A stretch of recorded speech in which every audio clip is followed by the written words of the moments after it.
Hello and welcome back to the first week of season 2 of Two Sheep and a Pool. Yeah. God damn, we've done this for a full year. I'm impressed with us, Ben. I'm impressed that we've managed it as well. So you probably will have noticed, or maybe not, that we've had a week off in celebration of our year. We had a massive party. A week-long party. Yeah, That's champagne. why we couldn't record. No, we just met up and decided what we're going to do. And very little's changed. Yes. It was basically, should we keep doing what we're doing? Yeah. Yeah. We decided no fake news or not. You decided. I decided no that, fake news yes. or not. But it's been good, man. We've decided so people can prepare with us. No. For the things that we're going to do. Yep. Obviously not for this week because we've given no notice whatsoever. But we're now planning rolling topics for each month. We are. So we'll start the month off with week 1, freestyle week. Anything can happen. Yeah. Week 2, this Freestyle is testing me week. now because anything can happen.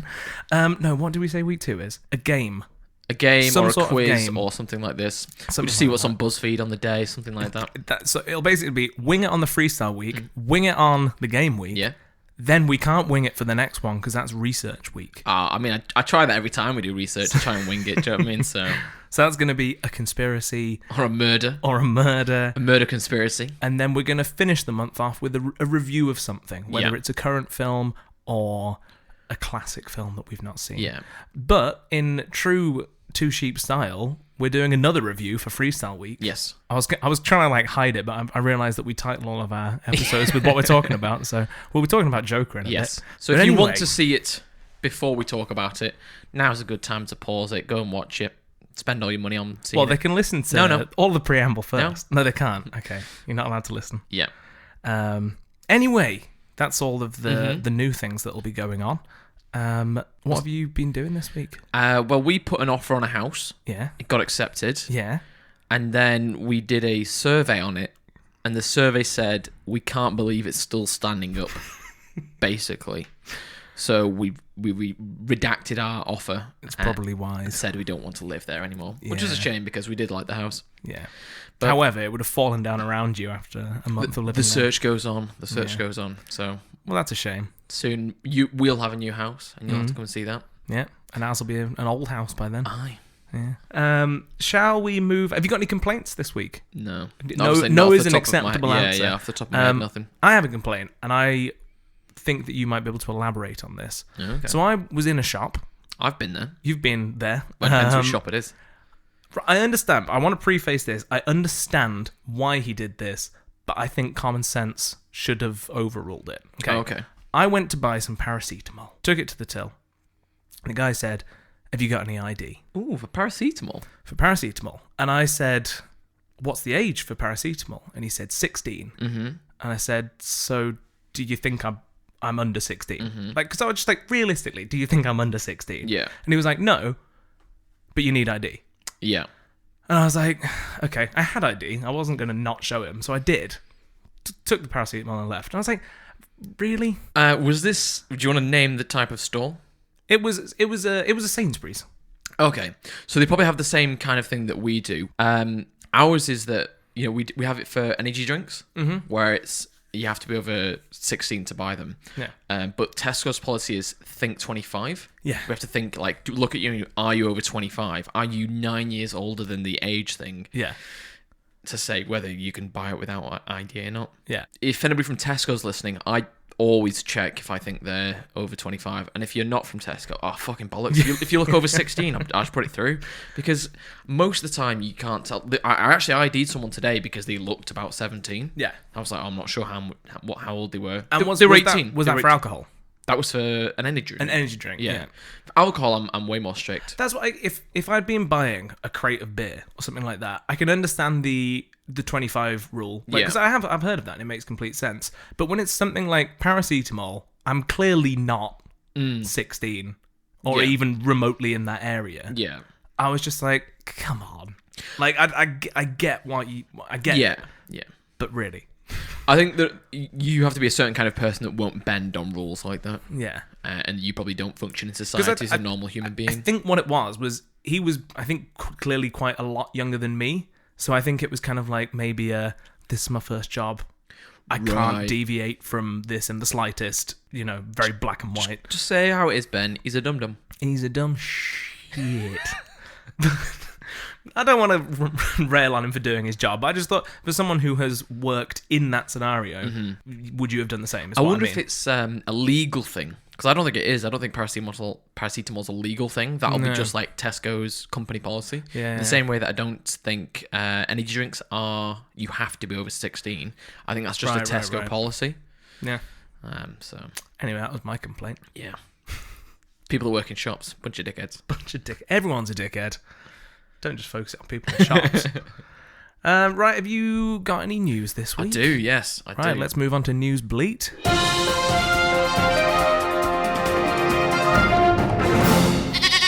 Right, new year, new news. New news.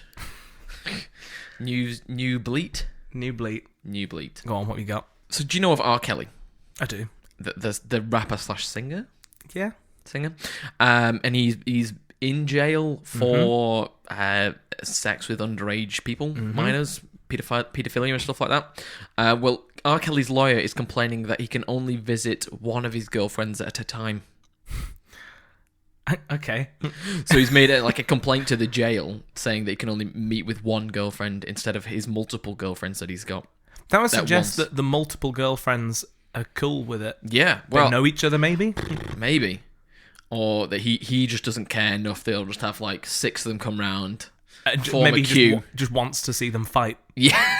Maybe that's what it is. It's like, I'll grab a ticket. Yeah. I'll get to you in a minute. Jail's boring. Let's have some entertainment. So it's weird that. Yeah, it is. Because I can't imagine.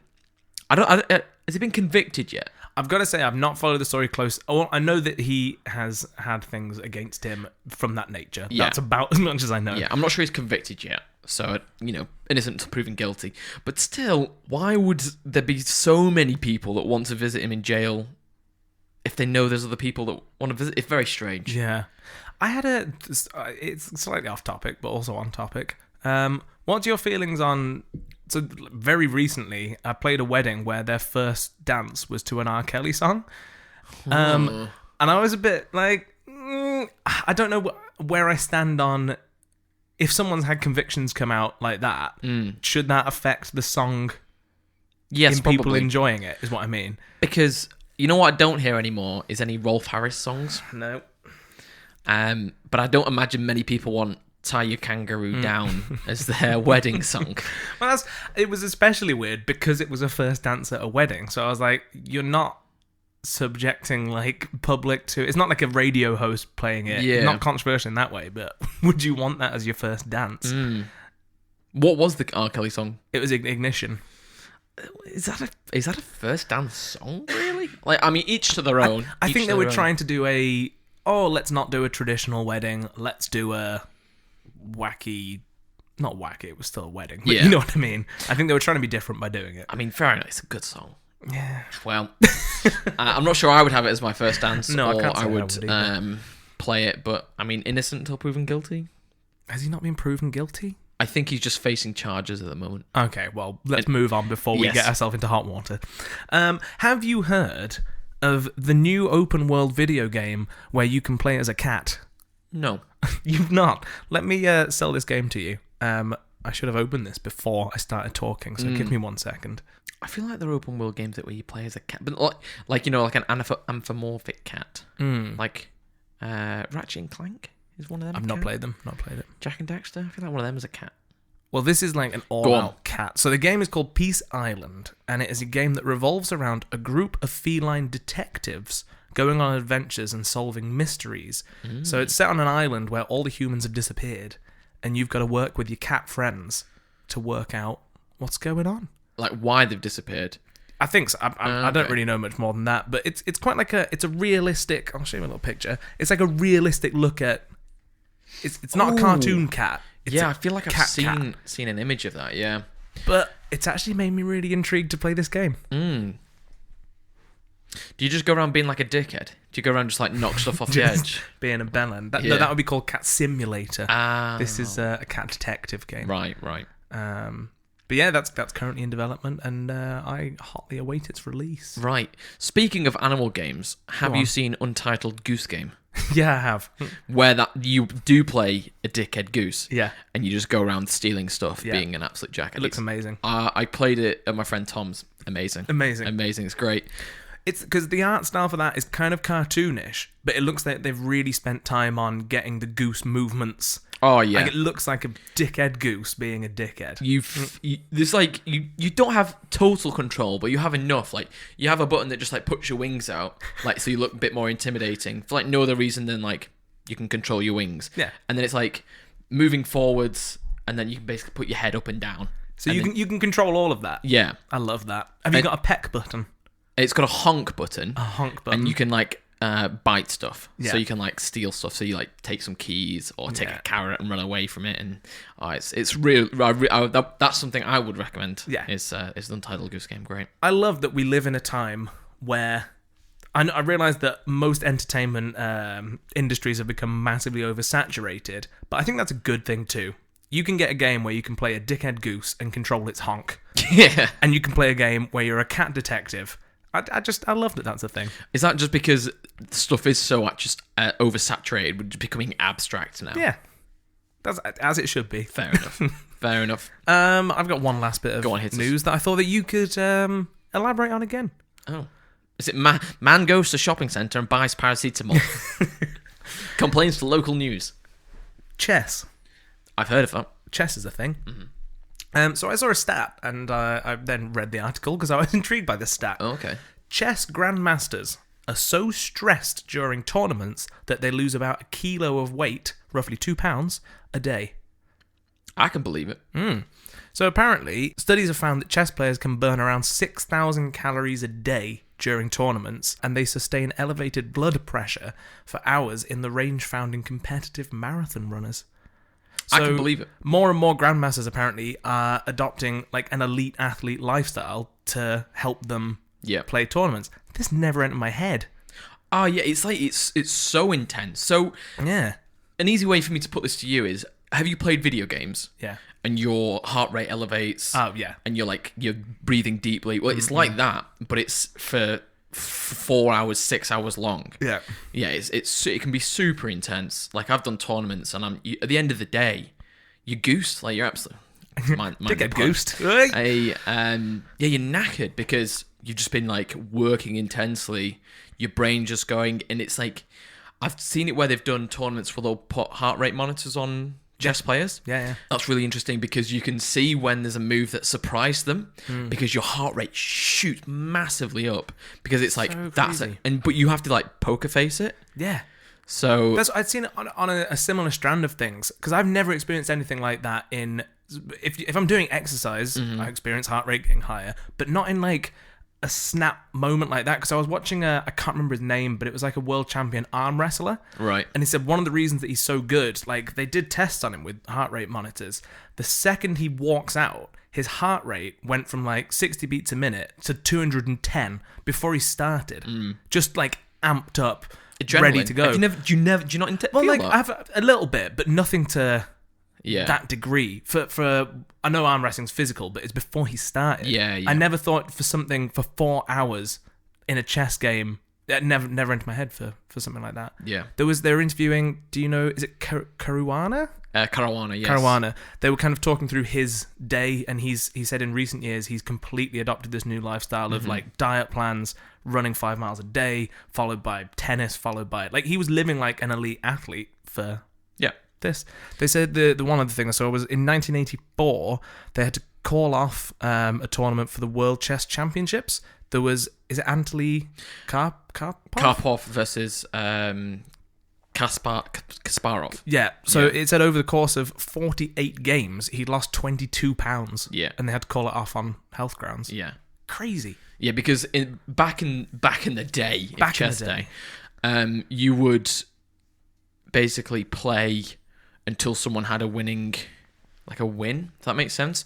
So in the most recent World Chess Championship, they played 12 classical games of like long time control, and every game was a draw. Yeah. Still very interesting, but I can understand why people might find that boring. And then they went to rapid games, which is like a shorter time control, and Magnus Carlsen won versus Caruana. Yeah. Because he's better at rapid games, basically. Yeah. But in the past, they would have just keep playing classical games until somebody won. Yeah. And they had like 48 games. Going. It wasn't that there was no wins and losses. It's just that, it'd be like, right, we're going to play. So you'd play like 12, and then you'd play like another 12 until someone had a winning advantage out of those 12. So it was like a crazy amount of games. Insane. Like they could go on, could be endless, really. But they've since changed it because it makes more sense as a spectator sport. Yeah. Well, yeah, that taught me a thing or two about chess that There you go. I didn't know. You're going to come and join me then? Now you've got an elite athletic lifestyle? Maybe not. Okay. Is that it for news? Are you That's it for news. all goosed out of news? That doesn't even. Do you say goosed out of stuff? You're goosed. Yeah, you're goosed if you're tired. You're goosed from news. Shall we move on? I'm goosed to this. Fucking hell. I'm goosed to this bit. Right. Will I recommend? I have a recommendation from main topic. Hi. Hello. We watched the most recent Joker film. Yes. Much hyped. There is a lot of hype around this film. Yes. There has been lots of hype. I've been hearing very good critical reviews, lots of controversy around it. I've been hearing almost mixed to good reviews from critics, but an overwhelming good response from audiences. Interesting. So far, anyway. Yep. I've seen a lot of people popping up on the social medias that I wouldn't really have pegged as film fans that seem to be intrigued by this. Maybe they're not film fans, and therefore you shouldn't take their opinion at all. Well, let's talk about that later, actually. Shall we try and do some non-spoilery stuff? Yeah. First, let's start off. What did you think of this? Oh, I thought it was good. You thought it was good? Yeah. Okay, I also thought it was good. Mm-hmm. I don't think this is as groundbreaking as some people are making out. No. Do you want to do like 2-sentence synopsis? Hello, Future Ben here. Just a spoiler warning, as James decided to ignore the non-spoiler section and spoil the film in his synopsis. So, spoiler warning from here on out. Enjoy. Go on. Weird man goes crazy, turns into a clown, kills his mum. Cool. I thought we were going to do no spoilers first. Fuck it. Okay. Yeah. Sad man in America. Yeah. Does some bad stuff. Is Gotham in America? Yeah. Okay. Yeah. Cool. Yeah, I thought this was really good. Performances were really good. I don't think there were so many people saying like, oh my God, this has changed the face of cinema. This is incredible. Oh. It was good. It didn't do anything particularly new. I'll tell you, the best part of it for me was the acting. Yeah, the acting was fantastic. Spot on. It was all believable. It was all based around, maybe what criticism we can come to, it was very much based around one person.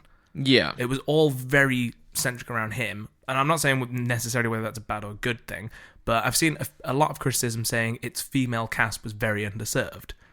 Right. But I'd also say the male cast was very underserved. I don't think it particularly underserved females, less than males in this. Well, you would, wouldn't you, Ben? Well, I would say that, wouldn't I? Being a massive sexist. Yeah. What did you think of that? I didn't even know that was a complaint. It just felt more like it was a character study of Joker. Yeah. What's his actual name now? Joaquin Phoenix. No. Oh, you mean in the film? In the film. Arthur Fleck. Arthur Fleck, yeah. Flick or Fleck? Fleck. Yeah.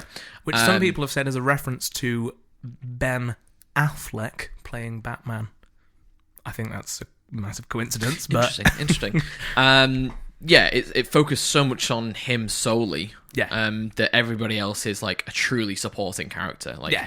It's like he's 90% the time on the screen. 100%. Versus anybody else. Yeah. So I've got some good things that I like written down. What's good points from you? The acting, I think, was really good. The way that shots were laid out, I really enjoyed. It felt almost like a dark Wes Anderson. Like some of the shots felt very beautifully set up and framed really well. Yeah. Like I liked there was like a lot of static shots with the character coming into screen, and it was like very symmetrical and just lined up very nice in a Wes Anderson way. Yeah. I enjoyed that. I think the thing that I loved about this, I'm going to talk more about DC Studios because, yes, I'm going to. Go on. Marvel have done a good job about being consistent. They've got a shared universe. Everything is you know what to expect. Yeah. DC have tried to do the same and failed because I think that they don't know what they're doing. A lot of their films haven't had a strong art direction or a narrative, anything like that. If they did all of their films like this, ignore the fact that there's a shared universe and just make standalone character studies like they did for Joker, that could be their thing. Yes, I think they should maybe go like this is superheroes but dark. Yeah. Like The Boys is, like Joker is. Yeah. I know The Boys isn't part of that, but superheroes but dark. Because, Marvel have kind of captured the niche of happy, clappy, bit camp superheroes. Like family friendly, that kind of thing. Whereas this was, I loved that they picked, so this was set in, I think, very early 80s or late 70s, around there. But they just picked everything we do. To me, this felt like a film that was made in the 80s rather than a film made now to look like it. From the moment that the credits opened, you got the logo from Warner Brothers who made it, and they used their actual logo that they used in the 70s. Right, yeah. Like from the off, everything from the font, the music. Yeah. Just, it felt like everyone knew what the goal was. And I think their biggest thing in the past is it just felt like a mess. It felt like the directors tried to do one thing, the studios tried to do another, and all the actors are like, what the fuck are we doing? Right. Whereas this was like, we're all on the same page, let's run with it. Yeah. And I thought that was great. Yeah. His laughter. Oh, very good. Very good. It's obviously not Joaquin Phoenix's laugh, I assume. I hope not. Yeah, but it was very Joker-esque. Yeah. Like, it really captured the craziness of the character even before he became the Joker. The Joker, yeah. He sold it well in that was the character's laugh. Yeah. It didn't feel forced, really. Like, it was obviously unnatural, like an unnatural laugh, even maybe for the character, but it didn't feel forced. Well, I like that, because they had a few options that if you're going to take a cartoon character who's obviously not real and doesn't behave in a real way, because you could either go for like manic, evil laughter, or they went for a completely new thing of he has a condition and like he could just uncontrollably laugh, didn't he? When he couldn't help himself, and it looked painful to him. It was almost like like Tourette's. Yeah, it was like it triggered when he didn't find something funny, but it caused him to get into a lot of trouble at times in the film. And I thought that was probably the best way they could have gone with handling the character. Yeah, it didn't feel, because this film, I think, is one of the controversial things is how it handles mental health and all of that. I don't think that they never made fun of it. They didn't make light of it. It was a look at how, I don't know. What did you think of it? Yeah, I think he's shown in like a sympathetic way, in that like you're supposed to feel sorry for him, and that like his, like the way that he is, he's got this laugh that you feel bad for because it is so in your face, and like people treat him horribly, and he's had a horrible childhood, and this like I feel like you're meant to not sympathize with him, but like feel sorry for him. I think to a point. Yeah, because I know that one of the biggest controversial things about this is people saying, oh, it's making people who want to go out and kill people, and it's enabling them to do that. And I don't think it's that at all. No. You're not meant to see this guy, you're not meant to hold him in a good light. He's not glorified, I don't think. No. You're supposed to feel sorry for him, but then still feel sickened by his actions. Yeah. Like, you could feel like, oh, that's such a horrible story.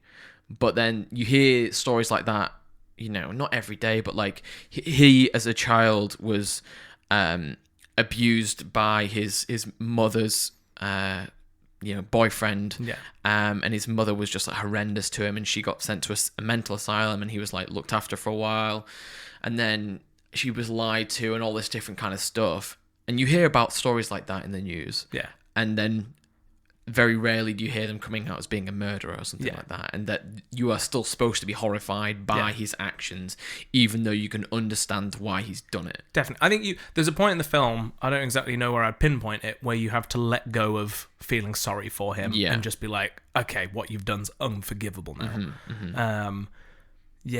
So what did you think of... So obviously, this was based on the comic book history. Like, it drew from it, but it didn't stick to it. Yeah. What do you think? Because I've seen various theories here about... So Bruce Wayne, the whole Wayne family is in this. Yes. It sets up that it looks like he's going to be half-brother with Batman, basically. It does. And then it steers away, and it's, oh no, his mum was crazy, she made up this story. But then it goes back the other way. There was a photo that looked like it was from Thomas Wayne to his mother with his initials. I don't know if you saw that. Yes, yeah. Signed off. So then it kind of left a, maybe he is? Yeah. Maybe he's not? You still don't know. Yeah, I think the plot line there is that his mother claims that his father is Thomas Wayne. Yeah. Who's Bruce Wayne's father, and part of the Wayne conglomerate, and owns basically a lot of Gotham City. Yeah. But then we see an adoption certificate, and he goes and meets Thomas Wayne, and Thomas Wayne says, "No, you're not. Your mother was crazy, silly bitch," And punched him in the face. Yeah, punched him in the face. Don't ever come to see Thomas me again. Wayne is a dickhead in this film. Yeah. I feel like that was one thing that I did find interesting. It was a totally new take on him, but it was kind of, this film felt very much within Joker's head. For sure. You don't know how much he actually was like that, whether this was his perception of people acting like that, because he was almost more of like I want to say like a Donald Trump kind of character, like elite doesn't, do you know what I mean? Very superficial. Yeah. Because basically then we see the adoption certificate of Arthur Fleck. Yeah. Okay, I want to say Flint. Arthur Fleck. And he's like, oh, I was adopted. It was all just made up. But there's still that doubt in the mind of whether, Thomas Wayne probably had the power and the money and the authority to put through something where, he doesn't want to have that bad press on him that he had an affair with a maid or someone. We don't even know what her job was. Someone who just worked for him. Yeah. But I think, like you said, with his money and power, it wouldn't have been a big thing for him to fake him being adopted. Yeah, they could definitely go either way, and it's not shown for certain what happens. Should we go back and talk about him being an unreliable narrator? Yes. So... Yeah, there's moments in this where you think that it's... Normally in a film, you'd get a kind of defined moment of, this is reality, and this is in their head. You'd have like a harp playing and like the screen would... Do you know what I mean? Like it's normally obvious. This just... There was no transition between what was in his head and what wasn't. So at one point he was watching TV and he was picturing himself in the audience talking to the host, and then you realise, oh no, he is at home. Because when that happened, I thought, is this a time jump? And he's actually gone to watch this. And it was like, oh no, it's not. There was a whole character that I thought was quite obvious that it was in his imagination, but again, there was no visual cue to get there. It could have gone either way. Yeah. Like if at the end, so basically he fancied or loved this woman who lived in the same building. Yeah. And he like fantasizes that she comes over to see him, and then basically the first time he kills somebody, he goes round to her room, goes round to her flat, like knocks on the door, she opens it, and they just kiss, and they have like a little romance, and it kind of makes you think, oh, he's becoming more of like a normal person after he's killed these people, and that someone's actually finding him enjoyable to be around, and maybe he's not so horrific. Yeah. And then very like Fight Club-esque, it goes back and shows us all these different points where he was just imagining it with this person not actually being there. Because the moment comes, again, I thought this handled all the moments of tension really well. Like, I don't know about you, but like my stomach was just constantly like churning at moments, like, oh god. Because she just puts her daughter to bed, goes into her room, and she's like, oh my god, who are you? No, and he's just sitting in. Well, at first her first what she actually says is, "What are you doing here?" And you're like, "Oh, maybe like it's still like unsure," because you have been thinking like, "Nah," because she's a very attractive woman. Something just didn't add up. Yeah, and he's like a weirdo and like not necessarily massively attractive because the way he is. And then she's like, "Oh, your name's Arthur, isn't it?" And then you're like, "Oh, well, this clues on everything else was just fucking bollocks." Yeah, it was very tense throughout the whole film. The score, like the music score specifically, not the songs that they put in, but the orchestral soundtrack behind it was amazing, I thought. You know what?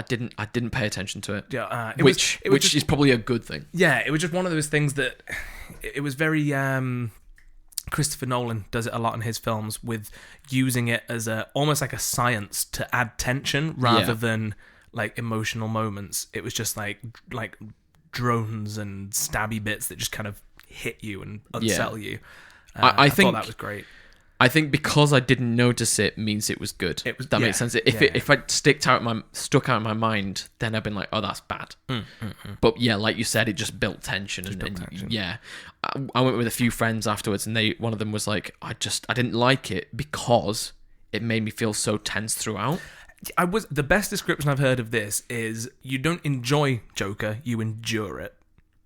Yeah, and I kind of think that's kind of true. I wouldn't recommend this to like my mum. I know that she wouldn't enjoy it. I think if don't expect a happy film is what I'm saying. There's no redemption arc.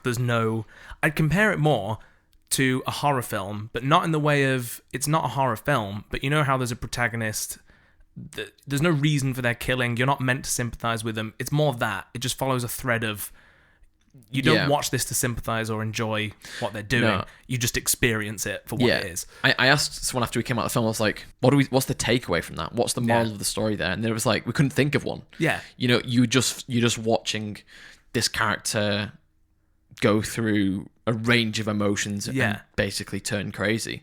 There's no takeaway to that, apart from like, you feel sorry and then you feel horrified. I'd completely agree. I think that's why I don't agree with the controversy saying this is enabling people to go and kill people. Mm-hmm. It's like, no, that's like criticizing a monster in a horror film for killing the people in it. That's not the aim of this film. Yeah. There was a moment where I was about to be like, no, fuck off. When it cuts to him at the end of the film in the hospital, right, where he's obviously been arrested and institutionalized, basically. Yeah. And I thought, oh no, is this whole film in his head? Oh. When it cut to like White Room, he looked like he was in a straitjacket. Yeah. And I was like, oh no, because they've cut to that realization that you've been seeing things in his head. And I did think, has this happened? But then I don't think it did. No, I didn't think that at all. It looked like he'd just been arrested after the events that the film culminates in. I was surprised by that. I guess that is one way you could think about it. I didn't think about that at all. Yeah. My understanding of that was he'd been arrested after the horrendous crimes and the riots that he basically caused. I thought he was not going to get arrested because he was obviously in the police car after killing the TV show live on TV. Yeah. And then he gets basically freed by mob justice from the people that empathize with him throughout the film, and kind of he's a symbol of their hope because the world's going to shit. Yeah. And I thought he was going to be free. Yeah. And that's how the film was going to end with him. He's like basically arms up in glorious recognition of the god of this movement that he didn't try to initiate, but he has made this movement, like political thing. I'm glad that happened though. If it had ended on that, I'd have felt a little bit hollow from it. Okay. But then because like you said, it looked like he was free, being hailed as this god, and then he's been arrested. Yeah. I was kind of glad that it did switch. Yeah. That. I guess, but you know that if he's going to get out, if for the Joker to exist in the Batman universe, that's kind of what I hope. I really hope that this doesn't become a franchise. Right. I don't want this to be linked to the comics. It felt like a standalone thing of its own. Yeah. That's why I almost didn't mind that they were playing fast and loose with the source material from comics. It didn't need to stick to that, because really it doesn't make sense that Joker caused the movement for his mum and dad to die, because we see that the classic, the Waynes are down an alleyway. I could have done without that. Yeah, and they die because it didn't need to happen. Really, it's just that was like a show. But then without that, right? This film could have been a story about a man who goes crazy. I was going to ask you. It's almost like they've had this really good story and character development, but character study of this man who was a broken man and becomes an anti-hero, a horrible person, and then painted Joker on. That's why I think it's not that groundbreaking, like I said at the beginning, compared to how I almost thought it would be, because it's very similar to a lot of film, like Taxi Driver. I've not watched it for quite a long time, but that was basically the same storyline as this. Right. I've not seen it, but American Psycho, another look at, it's that type of thing. I was expecting something newer and fresher. But that's what I mean. If this hadn't got the Waynes in it, Yeah. which wouldn't have affected it too much other than tying it to its source material, do you think this film would have done as well? I don't know. Like, I don't know the source material enough. In the comics, is there an origin story for the Joker? No. I was going to come to this with my criticism. Before we just come to that, I want to say the Wayne's death scene that we've seen 700 times before. Yeah. I really could have done without. It was the moment when you see them go to the cinema and Zorro was playing, and I was like, oh, don't do it. Mm-hmm. Don't do it. And they did it. They even did the pearls breaking. Yeah. Yeah, I thought that cheapened the film a little bit. I thought if they could have implied it, if we'd just seen them going off into the alleyway, bang, didn't have to see. Bang, bang. Yeah. But yes, so my biggest criticism, okay, and this is a personal thing, I think, rather than, opinion. I prefer that Joker doesn't have an origin. That's one of the things that I've always liked. In the comics, you think you might be getting a canon origin story, but then they always bait and switch, and it never happens. So you just have this muddy, you don't quite know what he is. Because he always goes, the line is like, oh, do you know how I got these scars? From the Dark Knight ones. But doesn't he say, he always says something different? I love that. That was one of my favourite things about the Dark Knight. You get the first one, it's like, oh, that's his origin. Oh no, then you get a third and a fourth and a fifth, and that's his thing. He makes stuff up. Would that then not be better for you that if it all was in his head? Well, yeah, that's so a rumor I heard before this film came out, and I'm disappointed that this didn't happen, was that you were almost getting a flashbacky type film, but from multiple accounts of people that had been affected by Joker. So you were getting his origin, but you were getting multiple angles from people's what they think happened. Right. And I was expecting that. That's why I thought maybe this is going to be this groundbreaking, like, mind fuck of a you don't know what's up and down and left and right from this mysterious. Yeah, that might be interesting, mightn't it? Like you see the same scene multiple times from different eyewitnesses, and then you see it from like Joker's point of view. That's exactly why I thought you were going to get like Thomas Wayne painted in he's a rich dickhead who doesn't care, and then you get it from an elite person who's like, this is my friend, he's such a good-hearted man, and just then you see it from like Bruce Wayne's point of view, and he's like this glorious father figure. So you just don't know what's right and wrong, and I thought it was going to be that, and it wasn't. Which I think it was only a rumor, but I had that in the back of my mind, and when it didn't happen, I was like, oh well, they've just gone for a solid origin. And that in my head, that's why I said it's a personal thing. That cheapened it for me, because then that also led to this really cheapened it for me. So there was theories from fans that have watched this, and they said, do you think that this is actually the Joker, or did this Arthur Fleck inspire this movement, and the Joker's one of the people in this movement? Then I was like, well, why would you make the film then? Why would we focus on all of this? I wouldn't be a fan if they did that. Yeah, I mean, it doesn't, like, I feel like time-wise it doesn't add up, because he's already, I don't know, 30, something like that, 40? Maybe? Yeah, it was very unclear. Yeah, of how old he was, versus Bruce Wayne only being 10. And then for when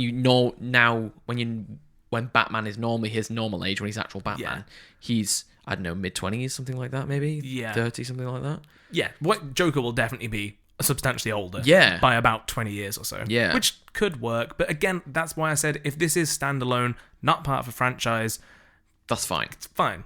But if they do decide, what I will be kind of, half of them will be excited because I really liked this iteration of Joker, half of them will be annoyed if they link this to the new Batman film that's being made. Right. Because then we'll get to see more of him, but I think it'll cheapen what it's done. Yeah. Do you think that would, I think he makes a good Joker.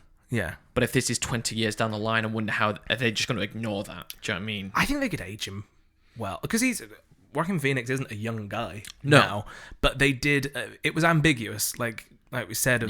He could have been, because he lost so much weight. I thought this was a very like physical role for him. Oh yeah, there was a lot of stuff he did that like he twisted his body and just looked. Yeah, there was one point where you look at him from behind and he's so skinny, and you can see his backbones and his ribs, and like he's got this bruise on his back. And I thought for a minute, I was like, is that CG? Like, is that CGI? I'm like, I don't think it was, though. I think he just twisted himself so much. He was just like hunched over, bones jutting out. And the only reason I didn't think this is because when he does a lot of dancing in this, and he does some where it's like topless. Yeah. And I was like, they're not going to CG him being topless dancing. Like, he's probably just lost that weight. Yeah. But his face doesn't look that thin, which is always... It was twisted, wasn't it? Yeah. But that's why I think this guy could look like this in 20 years and I believe it. Like, he looked aged in his face anyway. Yeah. What did you think of the dancing? Because that surprised me by how much I thought it worked. Yeah, it just kind of showed him as being a bit weird. Yeah.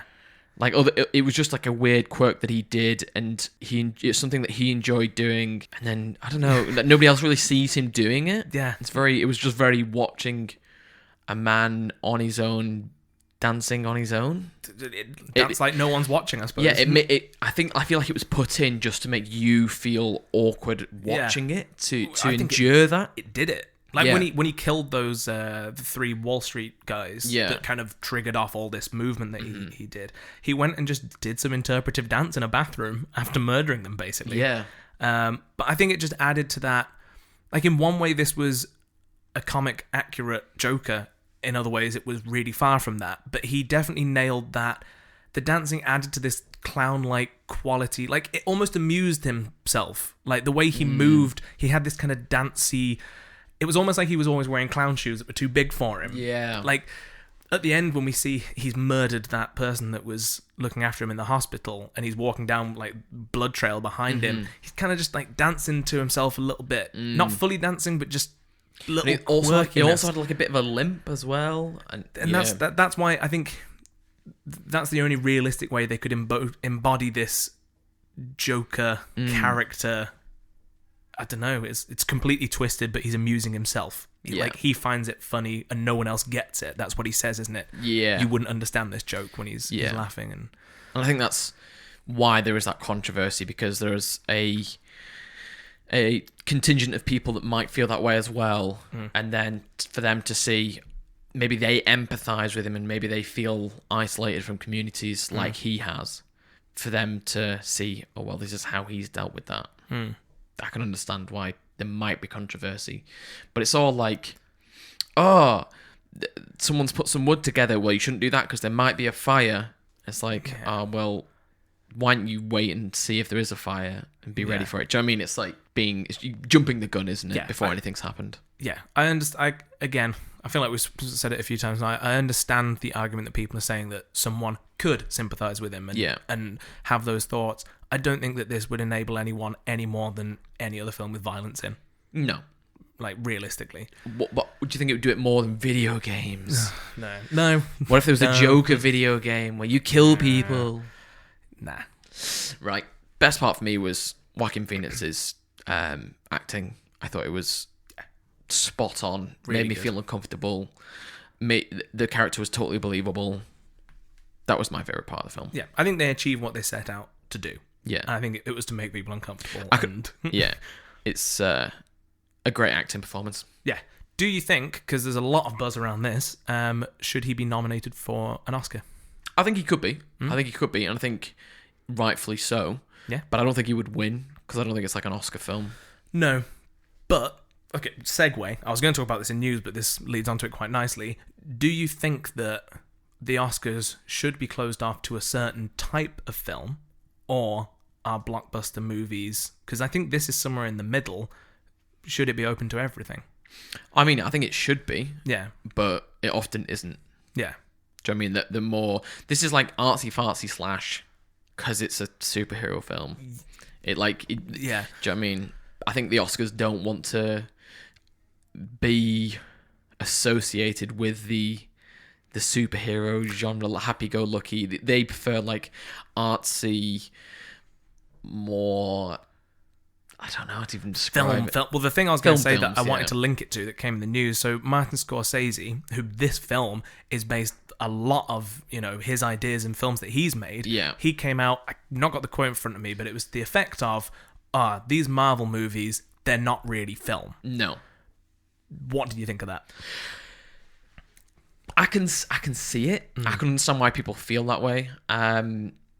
They're almost like TV style films, if that makes sense. They're more like animated comic books, which that's what they're going for. Because then it's like, what is film? Yeah. I do think that I get what he's saying. I don't agree with it. No. But because it's like, yes, these aren't film in what he's saying, but I think that they connect with people on a lot of levels. They make people feel something. Is that not what film should do? Yeah. It's 2 hours of footage about characters. They engage with people. Yeah. That's what a film is. It is. And yeah. But it's not like artsy fartsy film for its own sake. You know what I mean? We're filming this so that we can tell a story and everyone can feel good, rather than like, we're filming this because I want to get, like, you won't understand, but I've used this lens to really capture the afterglow, and like, I can understand. But I think people just need to get rid of the elitist attitude with a lot of things. I don't know. It's like saying only classical music is real music. Pop music, that's not real music. But it's just, why can't we enjoy both? Is what I'm saying. True. I think people felt that way with animated films for a long time. Yeah. And then kind of like Toy Story came out and kind of broke that barrier down, didn't it? So do you think that the barriers are being broken down more between blockbuster film and film? Yeah, probably. Yeah. Like in 10 years' time, will the Oscars be a lot more open to everything and anything? Yeah, I think so, because the people that vote on the Oscars will probably change from being old white men to people, everybody that's kind of have a strong opinion. But I think I wouldn't open the Oscars to kind of public opinion. I don't think I would have like everybody vote and see what's the best film of the year. Phone this number. And then, because I like the Avengers, but I don't think it's Best Picture worthy.